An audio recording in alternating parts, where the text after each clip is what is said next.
Look at these tombstones. Wooden tick.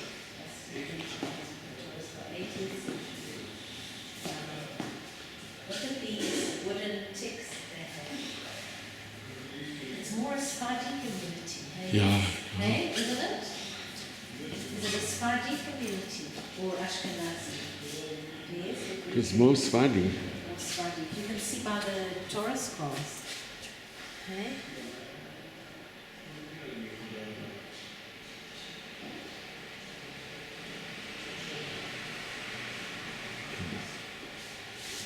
You read aloud? It is a commandment for all men and women to see the script and bow down. It's quoted from the Talmud, concluding on the discussions and commentaries of rabbis as follows. From biblical times until the 5th and 6th century, the Torah is the 5 books of Moses, always handwritten for synagogue use on leather or parchment from ritually clean animals. The text from the Torah is read in the synagogue on the Sabbath, festival, Monday and Thursday morning, following a yearly cycle. The Torah scroll, starting with the 2 staves on which it is wound, is associated with a specific group of ornaments. According to the Talmud, Hiddur Mitzvah, or adornment of a commandment, the words of the Torah are celebrated and adorned with utilitarian and beautifully crafted items. In the Near East and North Africa, the Torah scroll is kept in a wooden case called a tick, decorated with silver cloth or inlaid wood. This custom is prevalent among the Romaniote Jews of Greece, while the Sephardic tradition prefers the Torah scrolls bound together and wrapped in a luxurious, usually embroidered cloth called me'il, or mancloth. The Romaniote consider it improper to lay Torah scrolls flat and always read it upright. The Sephardim, after unveiling the scroll, do lay it a slight angle on the reader's desk. Torah finials, called in Hebrew rimonim, or pomegranates, an ancient symbol of fertility and life, are placed on the top ends of the wooden staves. The bells on the rimonim represent the joy in reading the Torah. The lower end of each stave is inserted in a wooden or ivory handle called the Etz Chaim, or tree of life. In the Sephardic tradition, a metal crown, the keter or atara, is set over the finials in order to emphasize the metaphor of keter Torah. The tas, or metal breastplate, recalls, but does not resemble, the breastplate worn by the high priest in biblical times. The Torah pointer, called in Hebrew yad, often delicately decorated with a tiny hand, is used while reading the Torah to prevent damage to the scroll. So here, this Torah scroll here is probably made in Venetian Corfu in the 18th century, from Petra Synagogue. And this is... And they read it upright. And this Torah scroll is from here. It's from... Batik, Jewish tradition. It's the scroll. It's from original Torah scroll dedicated to the synagogue of Heraklion in Crete. Oh wow! Early 17th century. This one, that's amazing. So this is from here.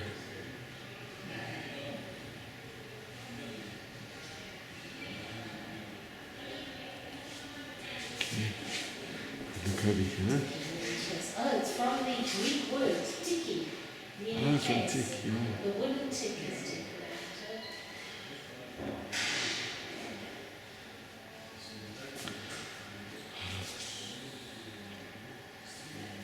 Wow. So the top are rimonim, okay, with little bells.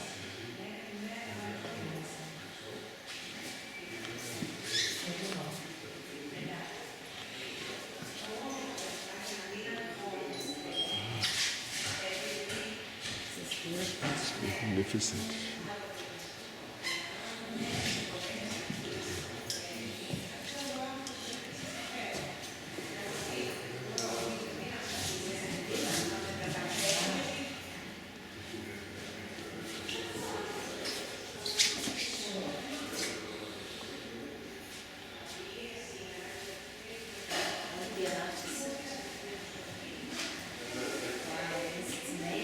This is from If you like, you actually Trevor Cohen, I know, they were born in Saloniki, they lived in Athens, and they died in Israel. They dedicated, and dedicated as well.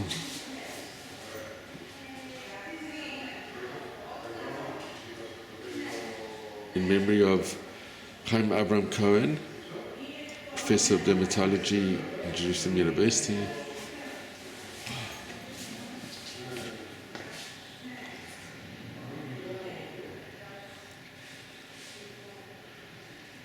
So this is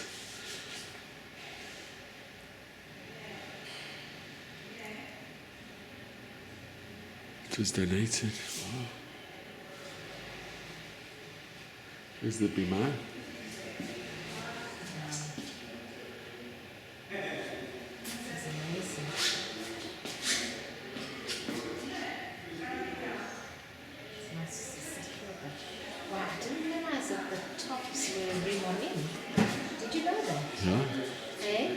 They have a lot of rimonim.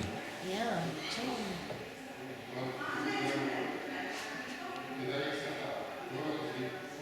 With the bells.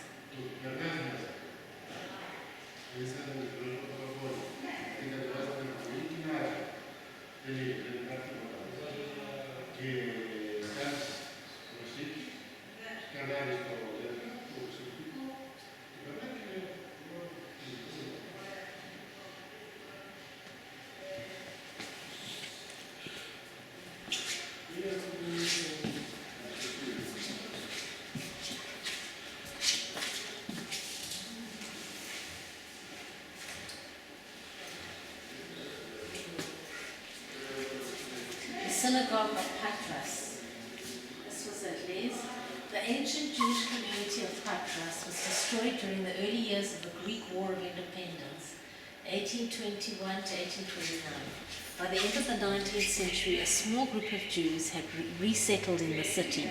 Most of them came from Corfu, Xanthos, Preveza, and Arta. By 1921, they were sufficiently well organized to build a synagogue. The craftsmen hired to build the interior were Christians from Corfu, an island which, like Xanthos and Crete, was under the sway of Venice from the 13th century until 1864. Thus, it is not surprising that a strong Venetian influence can be seen in the layout of the interior. What is most characteristic of this influence is the very narrow nave. While the general layout can be called Romaniot, this variation can be accurately termed Veneto Romaniot.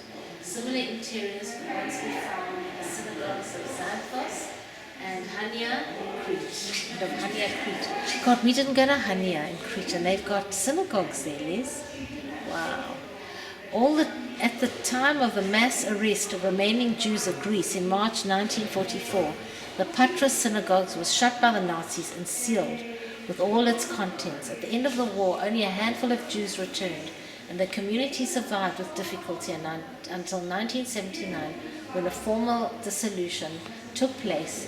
At that time, the decision was also made to level the building. The Jewish Museum of Greece acquired both the furnishings and the fittings of the Synagogue of Patras, which has been reconstructed and rededicated in the space. Isn't that amazing? So this is what Patras. It looked like over here. The original building of the Aklabets synagogue in Patras, built in 1926. Look at that, eh? This is what it looked like, the interior. It's funny, when I saw it, I thought, it looks Italian. And it did. It's got the Venetian influence. Wow. Amazing, eh? They reconstructed There's the Kete it. Torah. They really reconstructed How gorgeous the bima is. Look at that. Look at that. The light and the carving. It's beautiful. Look how beautiful that is. Stunning. The carving is gorgeous. It's very Venetian.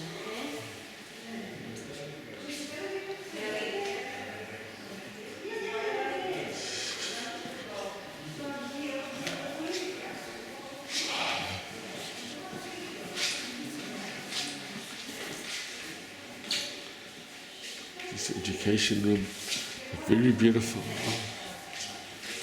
The synagogue of Patras.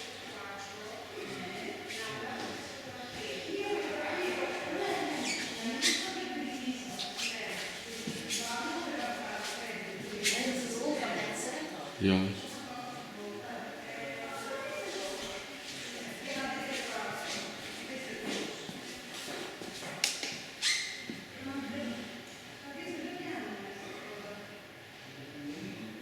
Wow, let's look what these kids did. I want to take a picture of this. This is actually quite unique. These are Jewish costumes. Dresswear.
These ketubas, various ketubas, marriage certificates.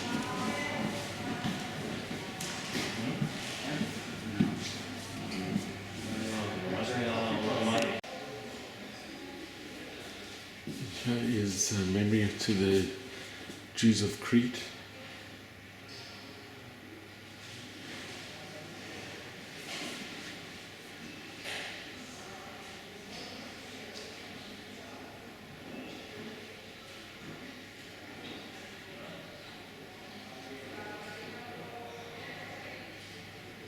So it's a very thriving community.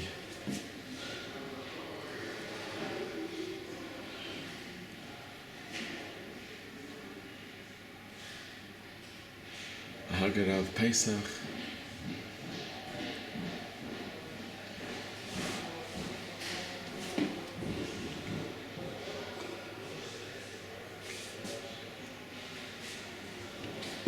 Diploma for music theory, harmony and piano, issued by the Greek Conservatory.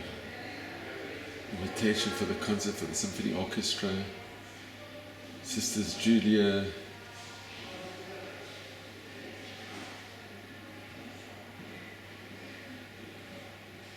and Jenny Minerbo, the piano teacher. Here's the Haggadah. ID card.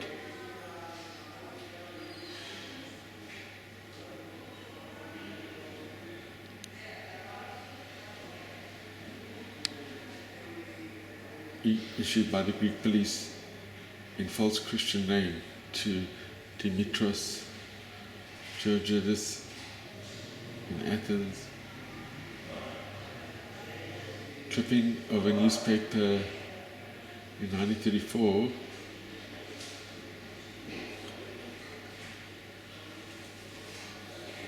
Group photograph taken during the inspection of the 1st Infantry Regiment showing Benjamin Kapan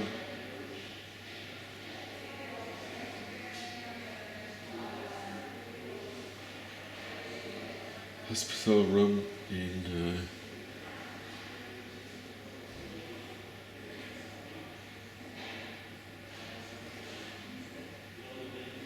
Taka Monastery in Athens in 1941.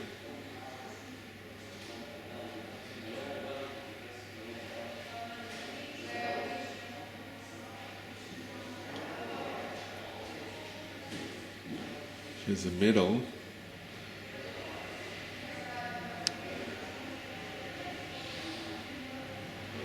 King George and Prince of Texas. And this belonged to Isaac Capon.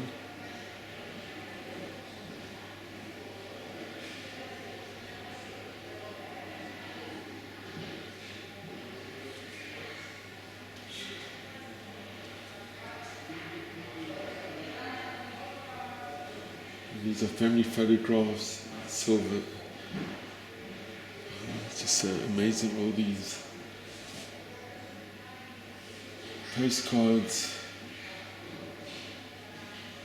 They were sent in 1944.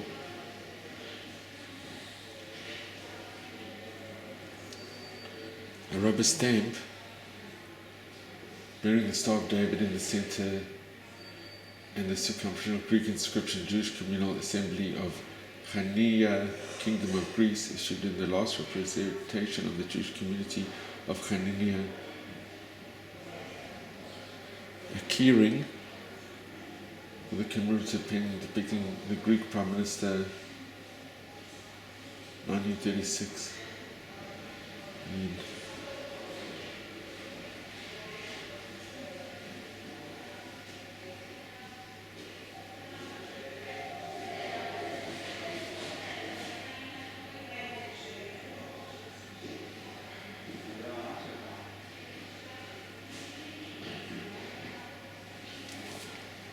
There is a mezuzah case.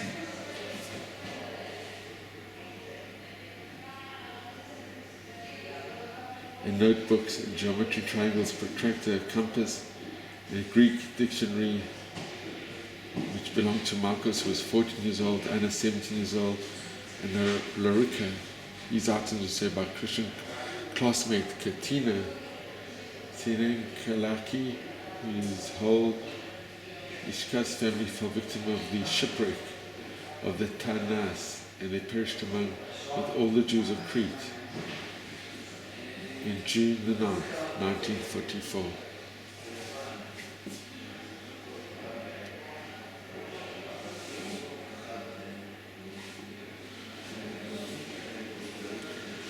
So the Jews of Crete.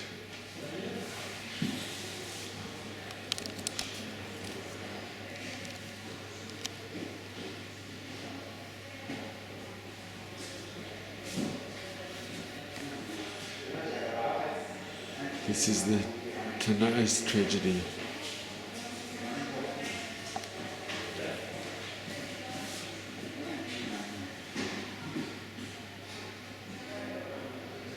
Chief Rabbi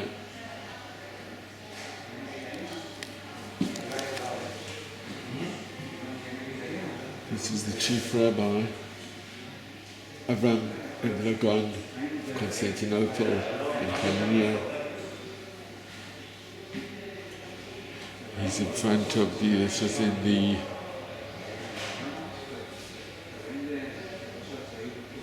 Beit Shalom synagogue in Chania.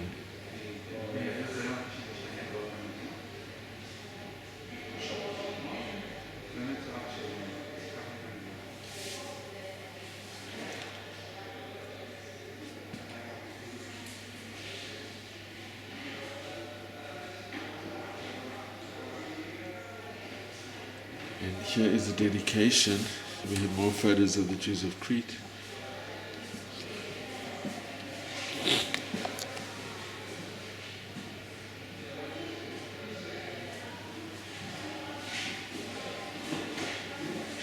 Here's for memory from the Tanas tragedy. The installation dedication of the Jews of Crete who drowned in the sinking of the steamship Tanas on June the 9th, 1944. During deportation to the Auschwitz death camp.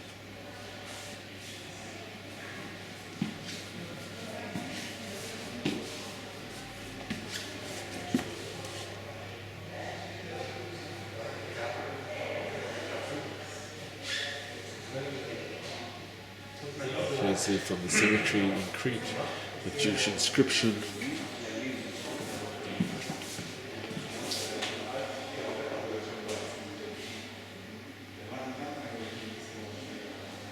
Here's in front of the synagogue and the Beit Shalom, Chalias.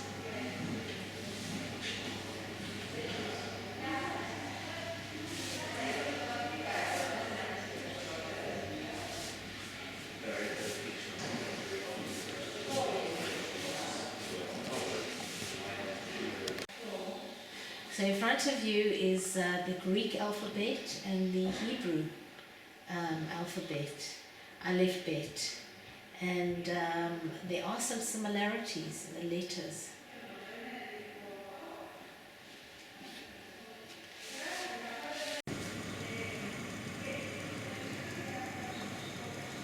Okay, Shoah. On the eve of World War II, about 78,000 Jews lived in Greece. After the German invasion of April 1941, the country was divided into three occupational zones: the German, the Bulgarian, and the Italian. The largest Jewish community of Greece, Salonika, numbering about 50,000 Jews, was in the German zone. Anti-Jewish measures started in the summer of 1942 and mass deportation in March 1943.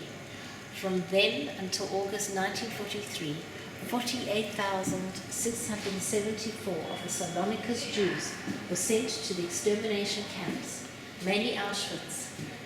About 1,950 returned alive, bringing the community's losses to 97% of human dynamics.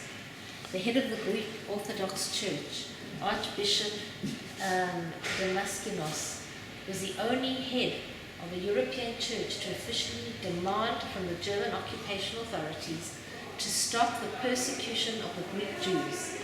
When the deportations of the Salonika Jews started in March 1943, Archbishop Damaskinos issued a declaration signed by 29 representatives of different organizations in Greece, the clergy, the national resistance, the police under Angelos Evert, and the Greek people responded to the appeal.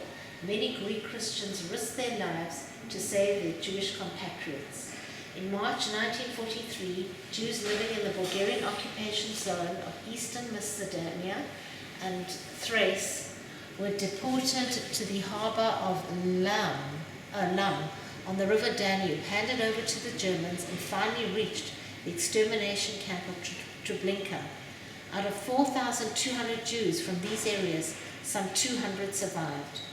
In the Italian occupation zone, comprising the rest of mainland Greece and several islands, no racial laws were enforced.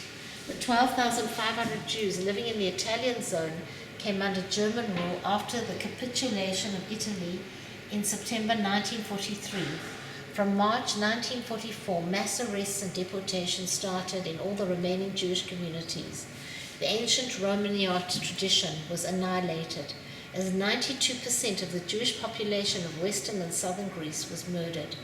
The Jews of Rhodes were the last to be deported in late July 1944. The genocide, Shoah, claimed the lives of about 65,000 Greek Jews, 87% of the total. Their property and businesses were seized. Art, treasures, and libraries belonging to Jewish communities were confiscated and plundered. Their synagogues and cemeteries were destroyed. When the war ended, about 10,000 Jews were still alive in Greece. So here we have in this picture, 10,000 Jews. Almost 10,000 male Jews were ordered to assemble in Liberty Square, Thessalonica, on Saturday, 11th July 1942 by the Nazis.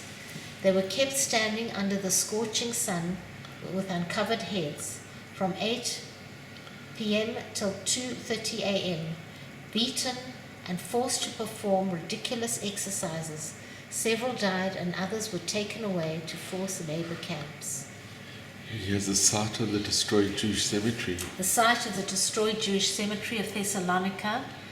Its 500-year-old tombstones were displaced and broken, and several were used to line a swimming pool for the German forces. Mass arrests of Jews from Thrace, 1943. Wow. And if we go around here, we have the Archbishop. The official protest by Archbishop Damaskinos. I won't read it. Yes, yes. You The want me to fate read? of the Jewish. The fate of the Jewish compatriots did not leave the Christian population of Greece indifferent, as the anti-Semitic measures of the Germans toughened.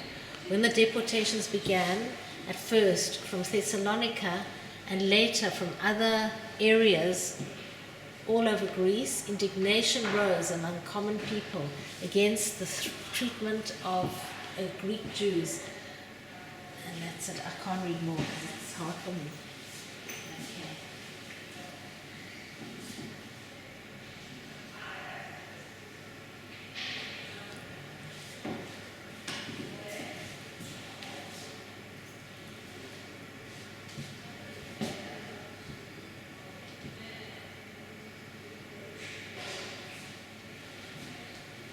So when the deportations began, at first from Saloniki and later from other areas over Greece, indignation rose amongst the common people against the treatment of Greek Jews.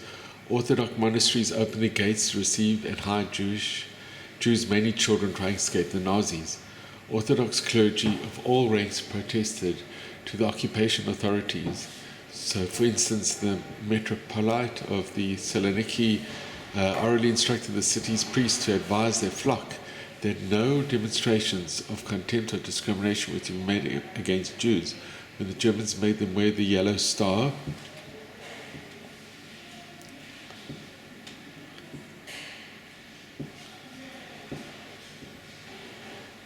he even went to the length of making a representation to the German military administrator in Saloniki, Dr. Max Merten, for the deportation of the city Jews to cease. Likewise, the metropolite of Volos urged the Jewish population to flee, organizing their hiding in Christian families. He was also entrusted with the keeping valuables for several escaped Jews, which he did at grave danger to his own life, kept safety for the duration of the wars. Everything was returned to the rightful owners after its end. In the city of Chalkis, Metropolite Georgios offered also a danger to his life to keep his own house and 6 Sefer Torah scrolls of the synagogue. He returned them to the community after the war, at the same time donating a rare 15th century book on Jews in order to contribute to the rebuilding of the community's looted library. The protest culminated in 2 memoranda by the Archbishop of Athens and Greece, Damaskinos.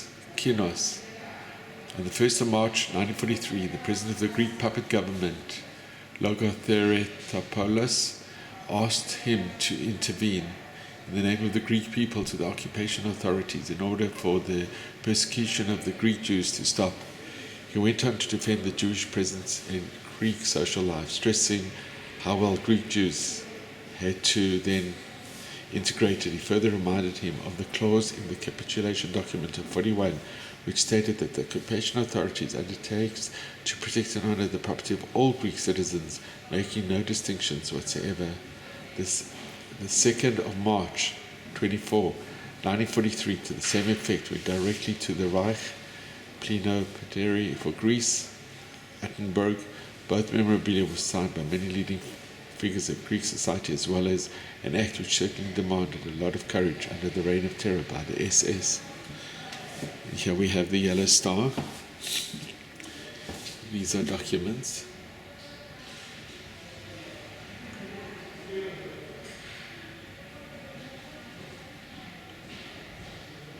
Saloniki.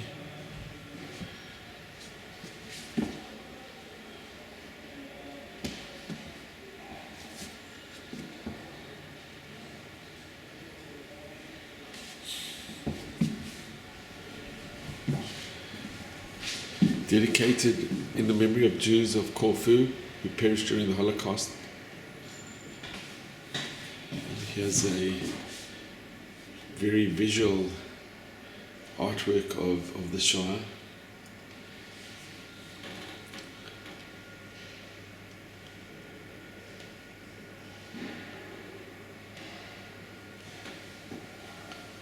Badanik, this is a map of Poland with the death camps.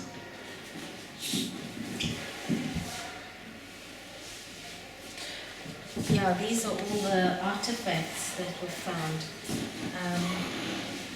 Right, these artifacts are representative of the personal wealth of the Jews living in the Bulgarian occupation zone of Greece, confiscated by the Bulgarian authorities.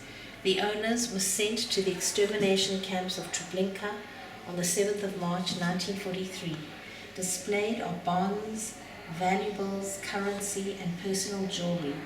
The cloth bags still retain wax seals and the accompanying inventory inscription of contents. Most of the artifacts exhibited were here bear recognizable Jewish names. The 2 photographs have been enlarged from pictures found in 2 lockets. Amazing. You would have the knives and the forks. Yeah, look at that. And here's a Magen David as a And crown. these are the Torah scrolls over here. You see these little, they wore them as necklaces or jewelry. With Magen David. Yeah. Look at the His glasses. eyeglasses. Wow. A becher, a cup. Yeah. Look at that. Brushes.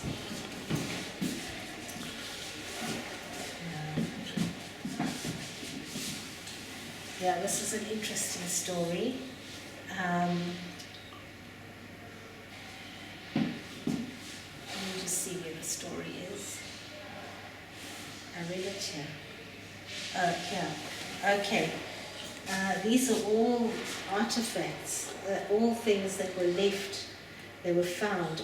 Shields of David, the Ein Magen David, that's number 1. I don't know if you can see it. Shields of David. No, it's not here. Okay, where is that one? Oh, that's at the top. They took it away. Okay. Order issued by German troops, SS police chief in Greece, restricting Jewish movements, which is number 2. Where is that number 2? I can't see it. I think they removed quite a bit. Oh, over there. Can you see that? No, but this is the number 2. This is the... Oh, there we go. Okay, order issued by General Strupp, SS and police chief in Greece, restricting Jewish movements and contact, published in the Greek daily newspaper, Radini. Number 3.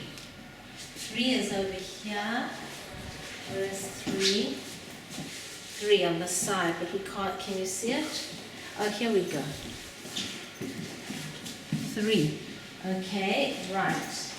3 on the side are notes handwritten on paper and cloth by Jacob, Zach, and Samuel Susius, imprisoned with other family members in Haidan camp in Athens.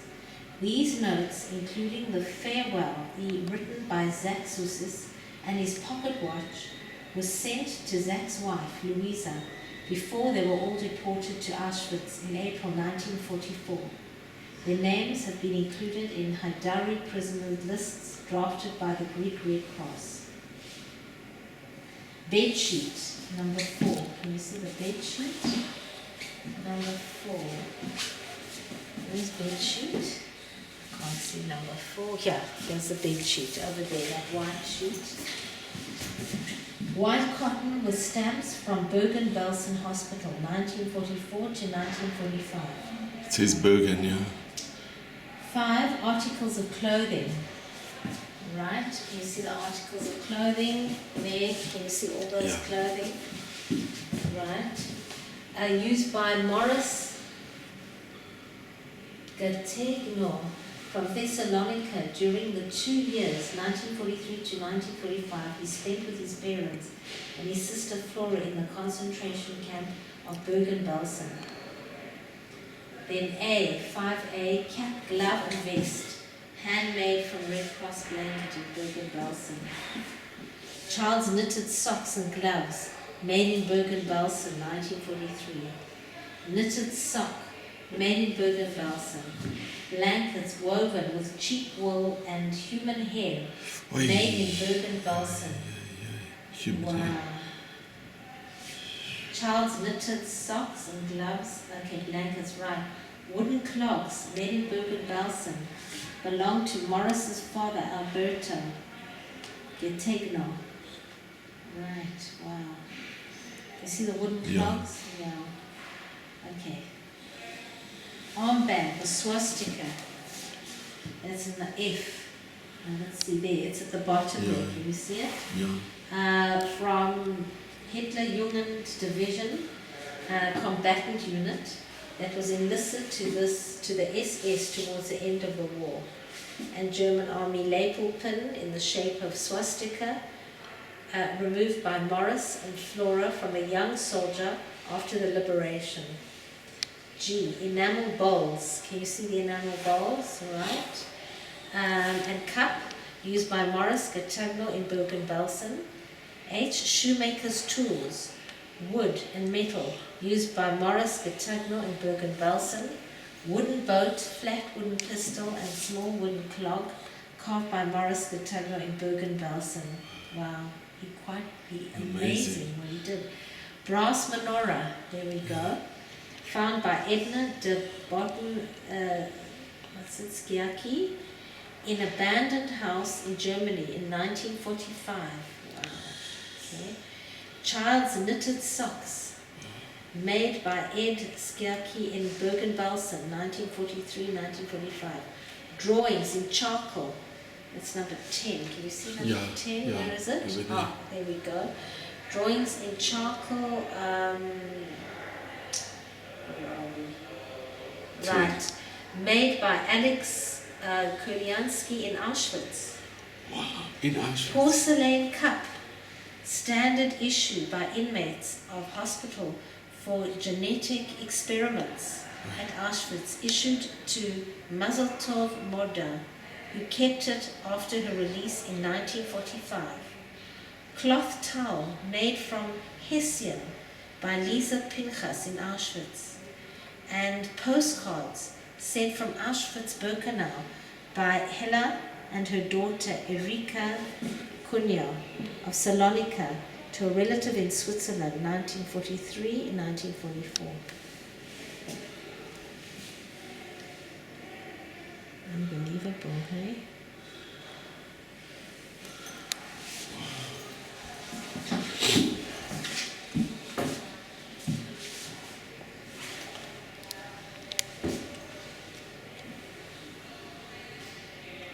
See, they wanted to document what was happening, so he drew pictures. Les, look how the detail. Amazing. Unbelievable.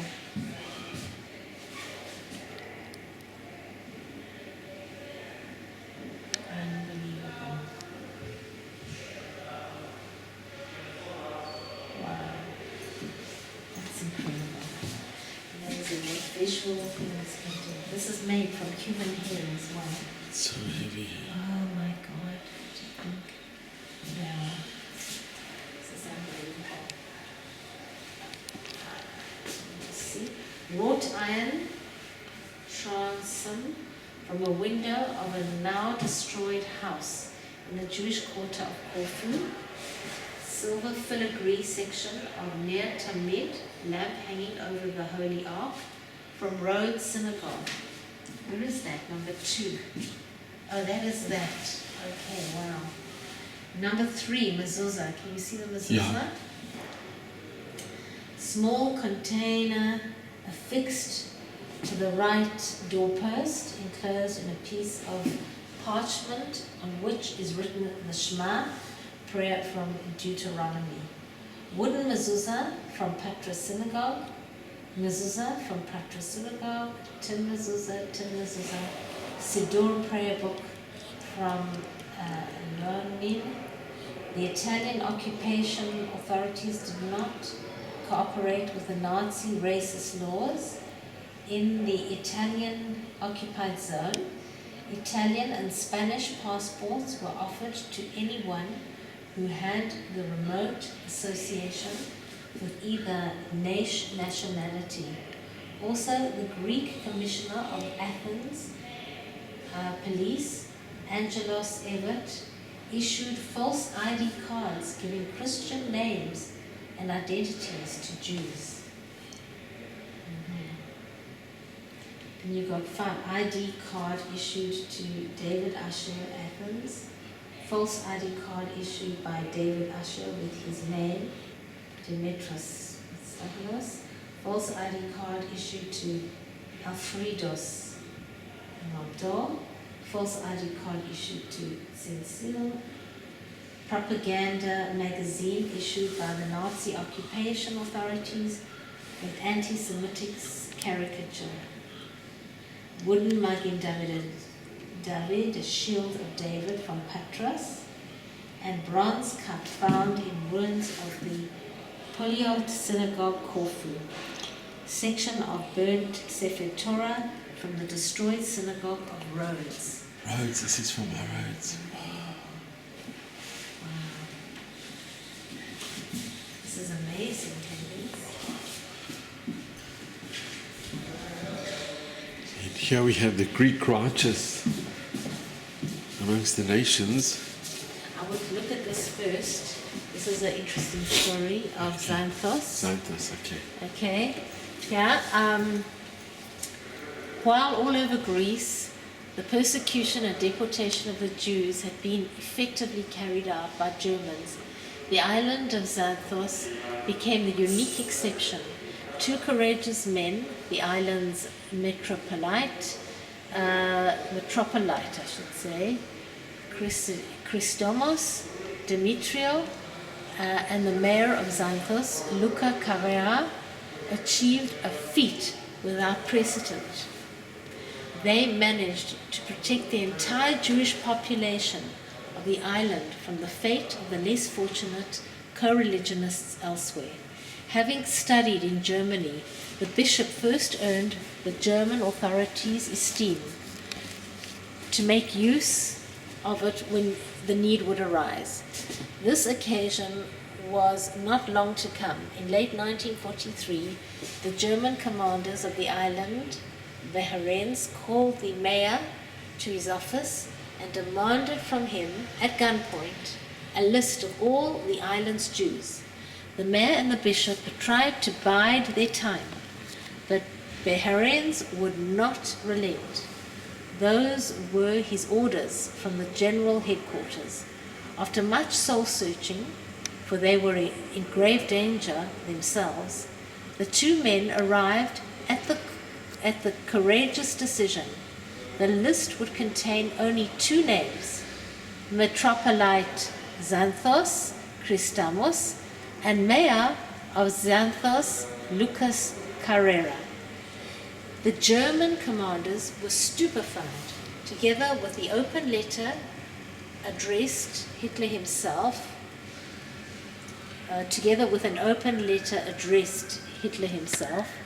where the bishop undertook full responsibility for the conduct of the island's Jews. The 2 documents were forwarded to the GHQ. There they obviously made such an intense impression that the order for the Jewish roundup was recalled.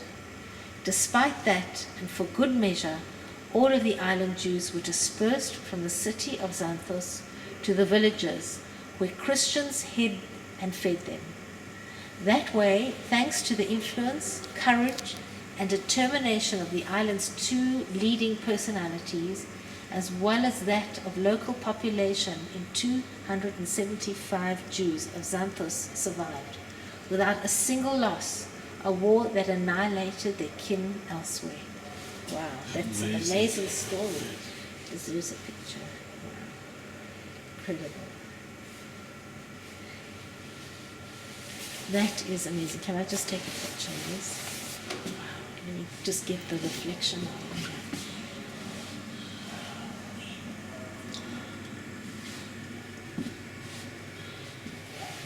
That is incredible. And here's the Greek righteous amongst the nations. Yeah.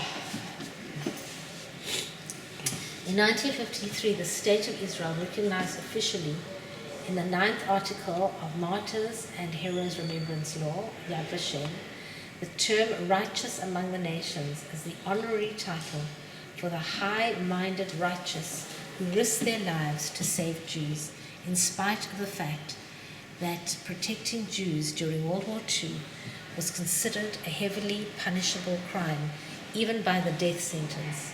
Nowadays, a public commission of Yad Vashem, headed by a Supreme Court justice, examines the behavior and the life of persons who, according to testimonies, contributed with their acts and their attitude to the rescue of Jews. Excuse me? Once proven... Your mask is there. Where did my There, boss there. speak righteous among the nations?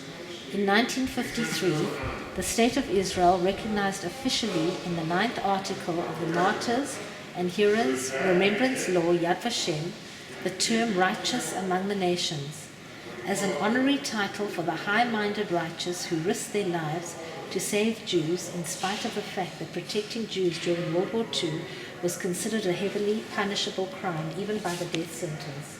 Nowadays, a public commission of Yad Vashem, headed by Supreme Court Justice, examines the behavior and life of persons who, according to testimonies, distributed with their acts and their attitude to the rescue of Jews.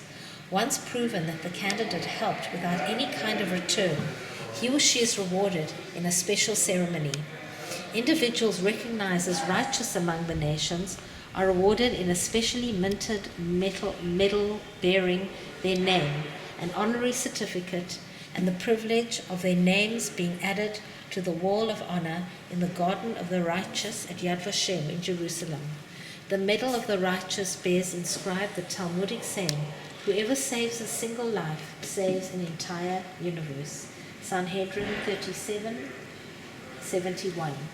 The full meaning of the saying is amply demonstrated when survivors' families come together to honor a rescuer. By the end of 2018, Yad Vashem recognized over 20,362 righteous from 52 countries. Up to January the 1st, 2019, Yad Vashem awarded honorary titles to 355 individuals in Greece that during the hard times of the German occupation had in any possible way helped their Jewish compatriots. Individuals hid Jews in their own houses at grave danger to their families. They kept them, fed them, and informed, and in many occasions helped them to escape to the mountains in order to join the resistance or flee by boat to Turkey and Palestine. Their example remains a beacon of the finest human spirit for all times. Especially from the island of Sekma. Then we have also now here the Greek Jews in the national resistance.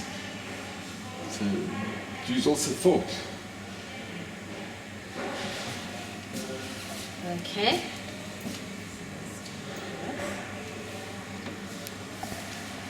Greek Jews in the national resistance. We, the Jewish partisans who fought the enemy, had the enormous satisfaction of vindicating the unjust loss of our people, and during the period of occupation we were proud that we never surrendered or submitted to the will of the Germans. We preserved our bodies and souls, but we paid for them with great sacrifices. This is M. Matzas, resistance fighter. National resistance organizations like EAM, ELAS, EDES, or ECA were set up from the fall of 1941 following the German occupation of the country. In January 1943, EAM, ELAS called upon the Greek Christians to help save their Jewish compatriots from Nazi persecution.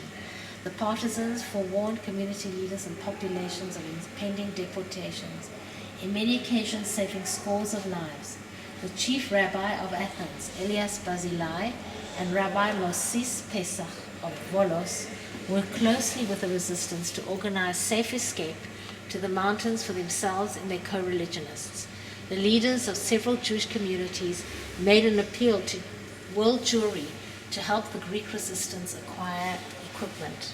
From early 1943, many Greek Jews joined the resistant movements, including those hiding in the mountains under the protection of the various local groups.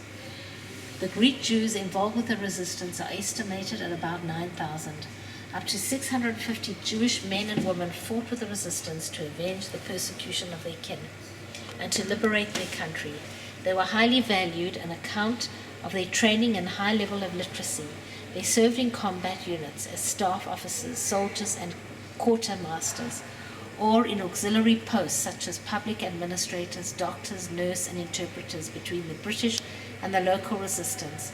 Many were active in intelligence work in Greece, in the Middle East, and in other countries to which they had escaped, while others fought with the Greek naval forces and the Greek troops in North Africa.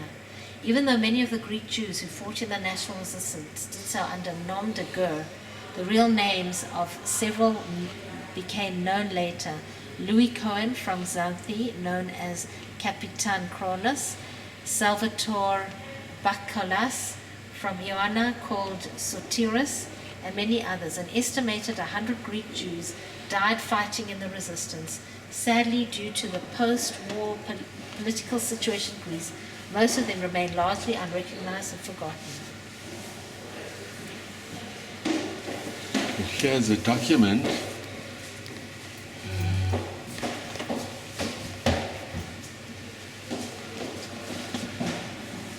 regarding Isaac Jeremias, prisoner of Auschwitz-Birkenau, issued by the Greek Red Cross 11th of the 8th, 1945. Certificate of Greek citizenship issued to Isaac by the Swedish consulate in Prague on the 13th of the 6th, 1945. An ID card, ID cards. Union of Greek Holocaust issued to Erikos Savila, former inmate of Auschwitz-Birkenau in 1945. Liberation papers issued to Jacob Yaskel, former inmate of Auschwitz-Birkenau in Nuremberg in July 1945. This is after the war. And ID card issued to Greek Reparation Officer Jacob Yisrael from Saloniki in Athens. This is number 5.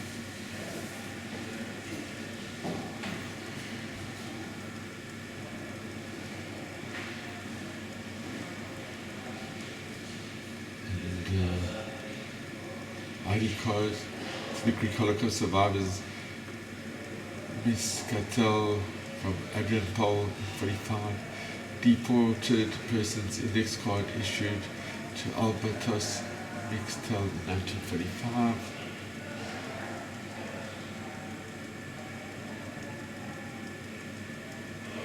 And an ID card issued by the Greek Reparation Office to Albekos Mescatel from Adrianopol, also in 1945 in October. The photograph is of Leon Baptiste, probably taken in Bucharest in 1945, first survivor of Auschwitz-Birkenau who returned to Greece in 1945. His account of what had taken place in the camps met with stunned disbelief. So this is a survivor who came back and people really didn't believe him. Here we have a spoon. Liberation object belonged to Paula Solema from Saloniki, and this they found in Germany. And a comb.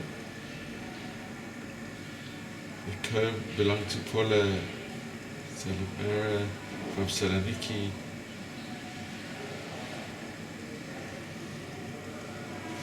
And the Odyssey of Lisa Pinchas from Salonika. After the German occupation of Salonika, Lisa Pinchas was moved to the Hirsch camp. From there, in early March 1943, she was deported to Auschwitz-Birkenau. Here's a picture.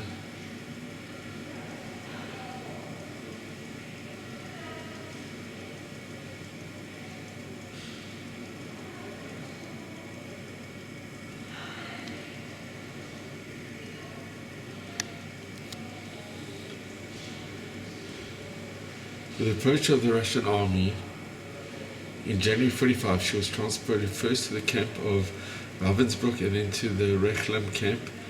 By mid of April 1945, where she was forced to march as the Russians advanced. She achieved freedom on the 29th of the 4th, 1945, when the SS guards of this death march had vanished suddenly.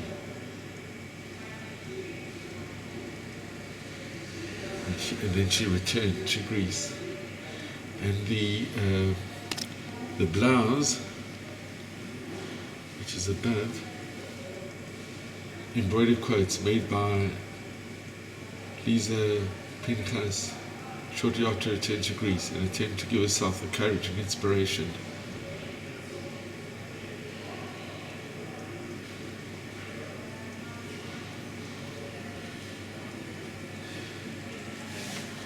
Here's all her ID number,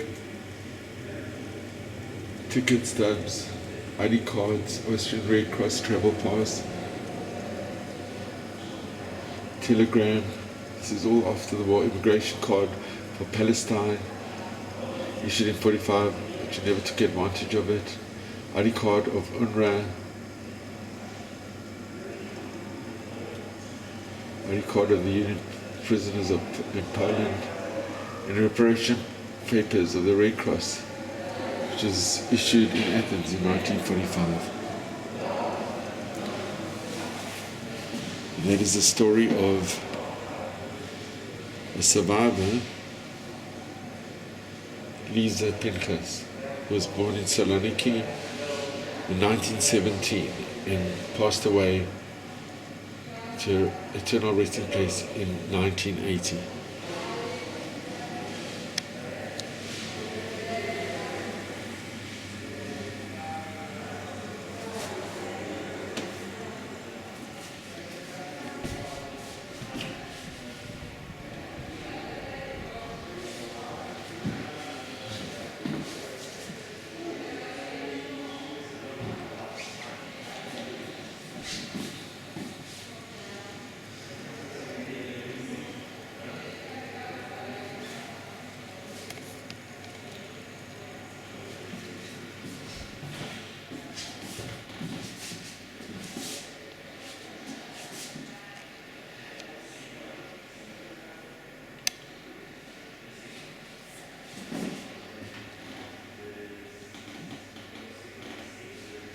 The photographic portraits of Greek Jewish survivors, the Nazi camps, who after the war resettled in Greece, aged between 77 and 104, the subjects of the photographic portraits surrendered to a dynamic silence.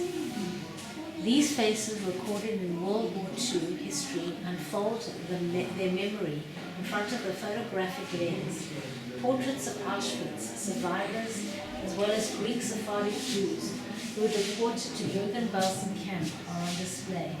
From 2012, the artist Artemis Akalai had been researching, traveling all over Greece and abroad, and meeting with survivors of the thriving pre-war Jewish communities, while building a bridge between historical documentation and art. The artist combines the survivor with her own artwork from the series Home, a Wandering, within the same frame. The archetypal shape of the home hearth, a manifestation of joy, happiness, and family warmth, recall memories and begins a fruitful dialogue between past and present, trauma and healing, speech and silence. According to the journalist Nikos Vatapoulos, for Artemis Akalai, every meeting was a personal subversion as well as an opening, each time in a different world. She found herself with these heroic everyday figures who carried the number of the camp, a stain on their arm, a sign that points to the trauma that activates the memory.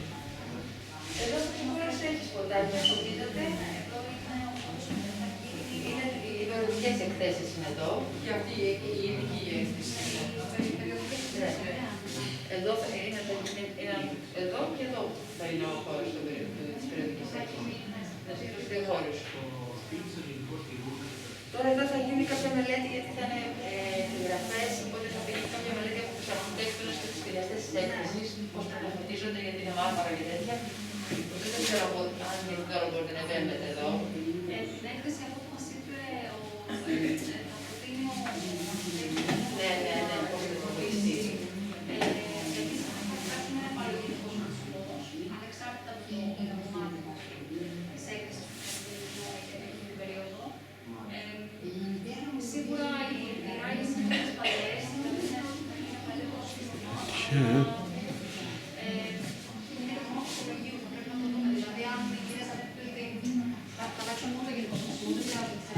this is inmate uniform jacket of Moses Arditi, born in Saloniki in 1929, born in Auschwitz-Birkenau extermination camp from 43 to 45.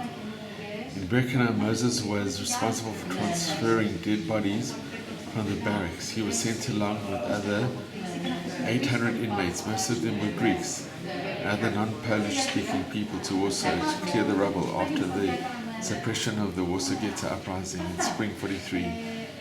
He survived and settled in Athens, but never went back to Salonika.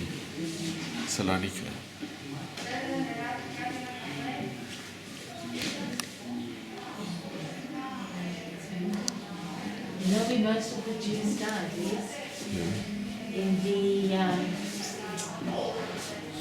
the German occupation zone. Did you know that Greece was divided into 3 occupation zones?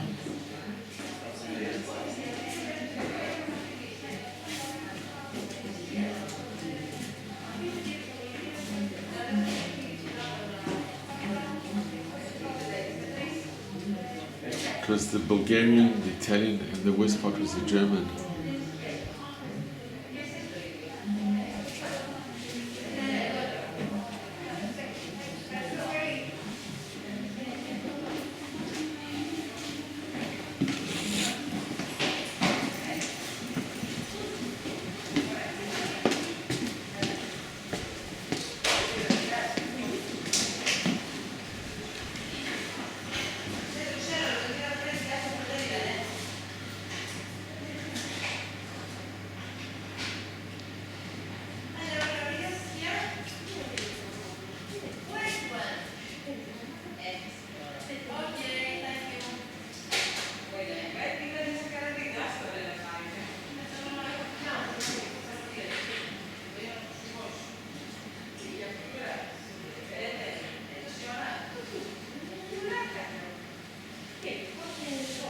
These are stories of survivors.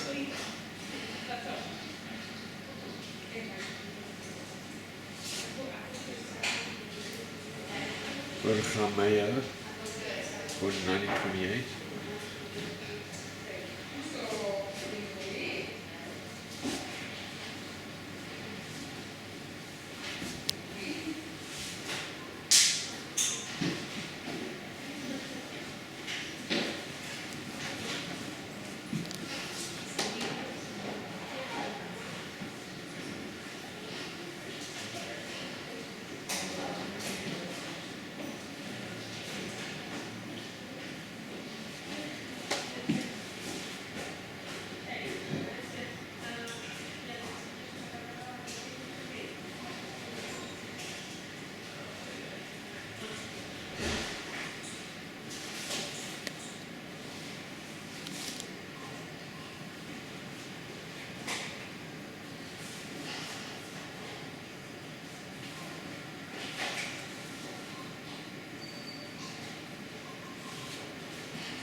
certificate issued by the Spanish general in Athens, Camarero, assessing the marriage of Marcelo Cohen to Anna Cohen, as well as the wife. And this was the application for a 90-day travel permit to commercial regions, bearing the false name of Mebrikios. Travel permit by land and round trip to Wallace. Commercial wishes issued to Marissa son by the. These all had false names. And with these documents, people were saved. False and original documents enabled Jews to hide and to escape.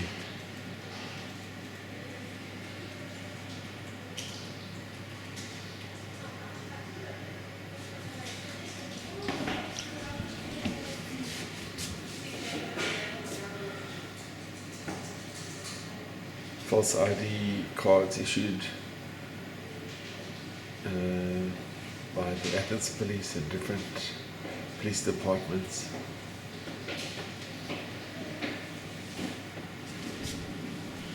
All false documents, which these documents saved many Jews.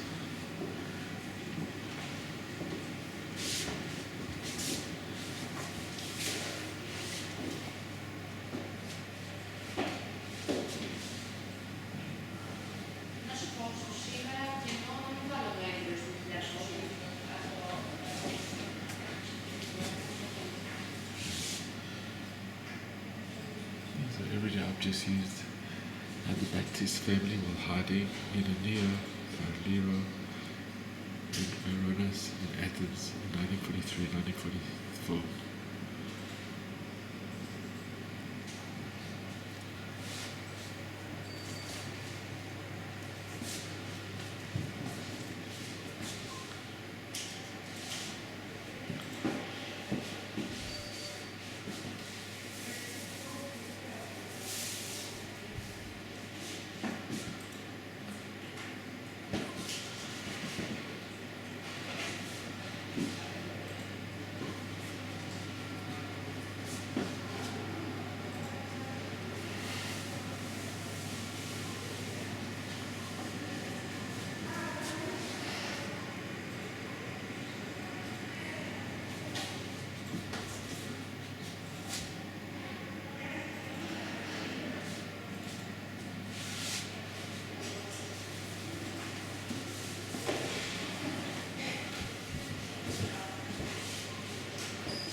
Right, this is a project that kids, Greek children did in their schools.